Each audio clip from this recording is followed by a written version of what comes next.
नमस्कार दोस्तों, यूपीएससी उत्कर्ष में आप सभी का बहुत स्वागत है। झारखंड के पोल्ट्री फार्म में एवियन फ्लू यानी कि बर्ड फ्लू फैल रहा है। अब यहाँ पे एक और सवाल आ खड़ा हुआ है कि क्या कोविड-19 के बाद एवियन इन्फ्लुएंजा या फिर बर्ड फ्लू अगली महामारी को जन्म देगा। इसी के बारे में आज चर्चा करेंगे।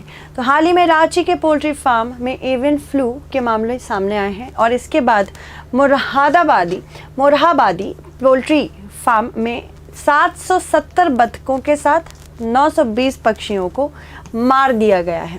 मार क्यों दिया जाता है? क्योंकि इसका हमारे पास कोई इलाज नहीं है और अगर हम मारेंगे नहीं तो ये और फैलता चला जाएगा व्यापक तौर से।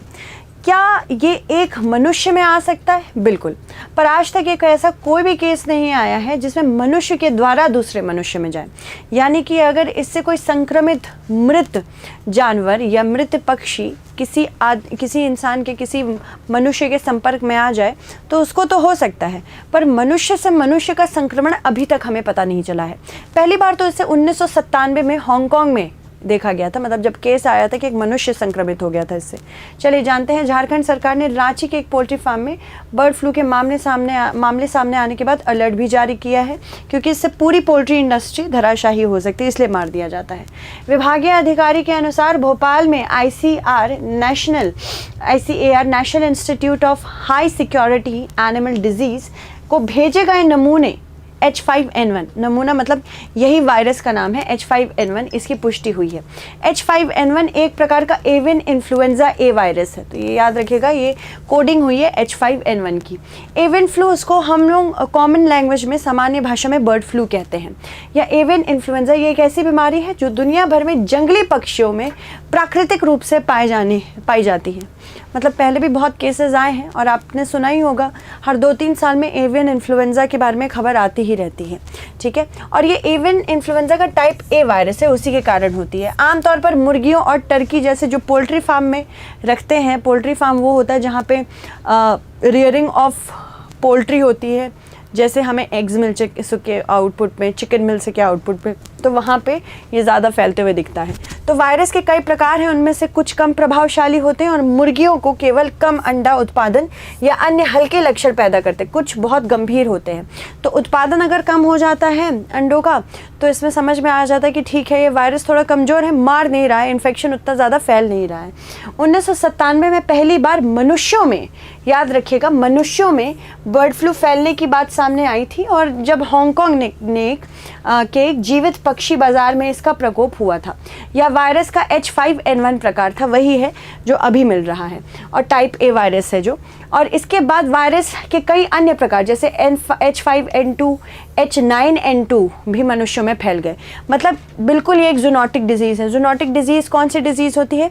ये ऐसी बीमारियाँ होती हैं जो एक व्यक्ति को आ जाती हैं किसी मृत पक्षी से, ठीक है, या फिर किसी जानवर से फैलने वाली कोई बीमारी होती है। एक प्रजाति से दूसरी प्रजाति में जब फैलने लगे, जैसे मनुष्य प्रजाति अलग है और बाकी प्रजातियों जानवरों की अलग है, जब जानवर से मनुष्यों में आ जाए तो उसे जूनोटिक डिजीज़ कहते हैं। नाम याद रखिएगा, जूनोटिक, ठीक है, इतना याद रखना है। और ये जानवरों से मनुष्यों में फैल जाती है। इस प्रकार यह एक वैश्विक सार्वजनिक स्वास्थ्य चिंता है। मतलब आज के समय में तो हम जानते हैं कि ये वायरस इतना बलशाली नहीं है कि एक मनुष्य से दूसरे मनुष्य में जा सके, पर वायरस की यही खासियत है कि ये अपने आप को बदलता रहता है, अपने आप को अपग्रेड करता रहता है। तो कॉन्स्टेंटली अगर ये अपने आप को अपग्रेड करता रहेगा तो हो सकता है कल के दिन एक ऐसे समाचार भी आ जाए कि मनुष्य से मनुष्यों में भी फैलने लगा है। आमतौर पर संक्रमित जीवित या मृत पक्षी के निकट संपर्क में आने वाले लोग H5N1 बर्ड फ्लू से संक्रमित हो जाते हैं, और यह आमतौर पर एक व्यक्ति से दूसरे व्यक्ति में फिलहाल नहीं फैलता है।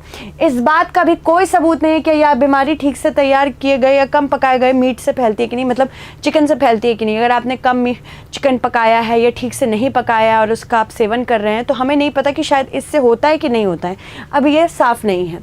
और वायरस गर्मी के प्रति संवेदनशील होता है, इसलिए पकाने के दौरान उसकी मृत्यु भी हो सकती है। वायरस या विषाणु क्या होते हैं? ये एक सूक्ष्म जीव है जो जीवित कोशिकाओं के भीतर ही अपना विकास एवं प्रजनन करते हैं। यानी कि इनको जीवित रहने के लिए खुद एक जीवित होस्ट चाहिए होता है, जिसके अंदर ये अपने आप को रेप्लिकेट करते जाते हैं, जैसे कोविड-19 का वायरस था। विषाणु खुद को जीवित रखने के लिए अपने प्राकृतिक प्रतिकृति तैयार करने हेतु जीवित कोशिकाओं पर आक्रमण करते हैं और धीरे धीरे कमजोर भी करते हैं तथा उनकी रासायनिक मशीनरी का उपयोग भी करते हैं। यानी कि किसी वायरस को, जैसे मैंने कहा कि जीवित रहने के लिए एक जीवित होस्ट की ज़रूरत है। मान लीजिए इस पेन में कोई वायरस है तो वो जीवित नहीं है, अगर ये मेरी बॉडी में आ जाए तो ये जीवित हो जाता है, तो इसको एक होस्ट ज़रूर चाहिए होता है। ये मुख्य रूप से दो प्रकार के होते हैं, डीएनए वायरस और आरएनए वायरस। तो विषाणुओं के वर्गीकरण में इन्फ्लुएंजा विषाणु आरएनए का प्रकार है तथा ये ऑर्थोमिक्सोविरिडे वर्ग से संबंधित है। फिर इन्फ्लुएंजा विषाणु में 3 प्रकार के होते हैं। ए या एक संक्रामक बीमारी है, जंगली जलीय पशु पक्षी इसके प्राकृतिक धारक होते हैं, मानव में संचरित होने पर यह काफ़ी घातक सिद्ध हो सकता है। बी ये दूसरे रूप से मनुष्यों को प्रभावित करते हैं, इन्फ्लुएंजा विषाणु बी। ठीक है, इन्फ्लुएंजा ए के सामान्य में तो ये थोड़े कम घातक होते हैं। इन्फ्लुएंजा सी की बात करें तो यह सामान्यतः मनुष्यों, कुत्तों एवं सुअरों को प्रभावित करता है या अन्य इन्फ्लुएंजा प्रकारों से कम सामान्य होते हैं तथा आमतौर पर केवल बच्चों में हल्के रोग का कारण बनते हैं। तो 3 प्रकार के होते हैं, तीनों प्रकार में match the following kind of question आ सकता है, ध्यान रखिएगा। H5N1 बर्ड फ्लू की बात करें तो ये इन्फ्लुएंजा है, पक्षियों में अत्यधिक संक्रमण गंभीर श्वसन रोग का कारण बनता है, यानी कि रेस्पिरेटरी ट्रैक्ट का इन्फेक्शन होता है ये, और इसे बर्ड फ्लू कहते हैं।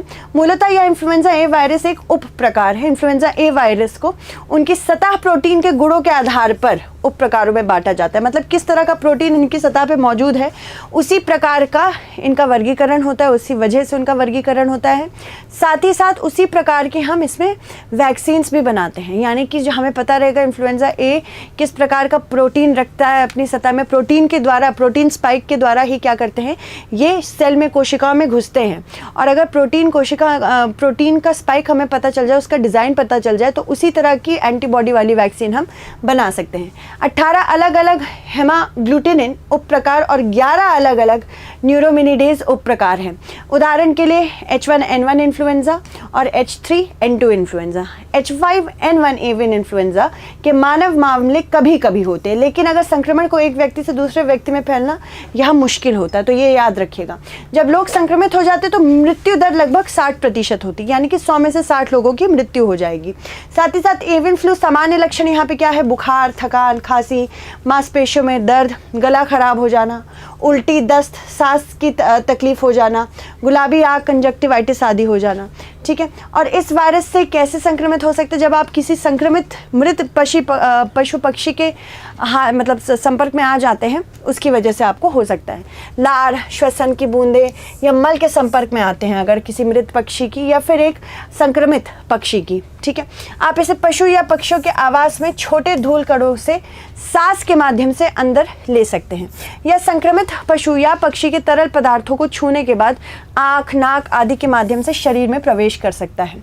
बचाव के उपाय की बात करें तो ठीक से पकाए गए मुर्गे या अंडे खाने से बर्ड फ्लू नहीं होता है, ये चीज़ तो ध्यान रखिएगा। दूसरा, एवियन फ्लू वायरस से संक्रमित किसी भी झुंड को तुरंत मानव खाद्य आपूर्ति से बाहर निकाल दिया जाना चाहिए। पक्षियों, जंगली जानवरों और पशुओं के साथ काम करते समय सुरक्षात्मक कवच भी पहनना चाहिए। ठीक है, WHO की क्या भूमिका है, देखो WHO ऐसी सारी बीमारियों पे बहुत नज़र बनाए रखता है, ताकि कल के दिन अगर इस बीमारी का जीवाणु कोई दूसरा रूप लेता है तो इससे पहले वो अलर्ट जारी कर दे। अभी भी कोविड-19 के जीवाणु पे आपको ऐसा लग रहा है कोविड के केसेस तो कम हो गए हैं, तो अब कोविड पे क्या नज़र बनाने की ज़रूरत है।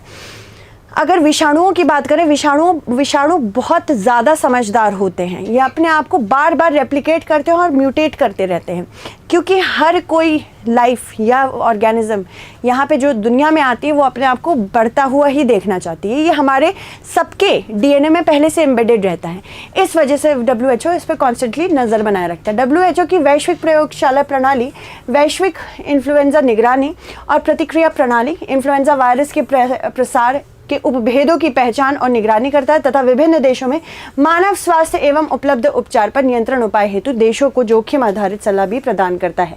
WHO के अनुसार जनवरी 2023 2003 से नवंबर 2022 के बीच मनुष्यों में H5N1 के कुल 868 मामले आ चुके हैं।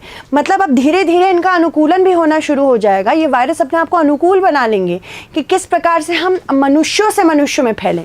ये कर सकता है, ये काफ़ी, तभी इस पर WHO बहुत ज़्यादा नज़र बना के रखता है। विश्व स्वास्थ्य संगठन की बात करें, इसके द्वारा जारी महामारी के लिए संभावित रोगजनकों की प्राथमिक सूची में एवियन इन्फ्लुएंजा को नहीं रखा गया है, पर जिनमें अभी देखो 868 थे ना, उसमें से 457 घातक थे। मेंस का एक क्वेश्चन देख लो, हाल ही में चर्चित एवियन फ्लू क्या है या इंसानों को कैसे प्रभावित कर सकता है, संक्षिप्त टिप्पणी कीजिए। ठीक है, पहला ये। अब इसमें निम्न कथनों पर विचार कीजिए, ये आपका प्रीलिम्स बेस्ड क्वेश्चन है। बर्ड फ्लू या एवियन इन्फ्लुएंजा एक बीमारी है जो दुनिया भर में जंगली पक्षियों में प्राकृतिक रूप से पाए जाने वाली avian influenza type A virus के कारण होता है। यह आमतौर पर मुर्गी और टर्की जैसे पोल्ट्री फार्म पक्षियों को प्रभावित करती है। तो आपको मुझे बताना होगा इसमें से कौन सा कथन सत्य है। ठीक है, तो I hope you understood this topic and I also hope कि आप कंटिन्यू रखेंगे हमारे साथ एंगेज होना। Thank you so much everyone, stay updated.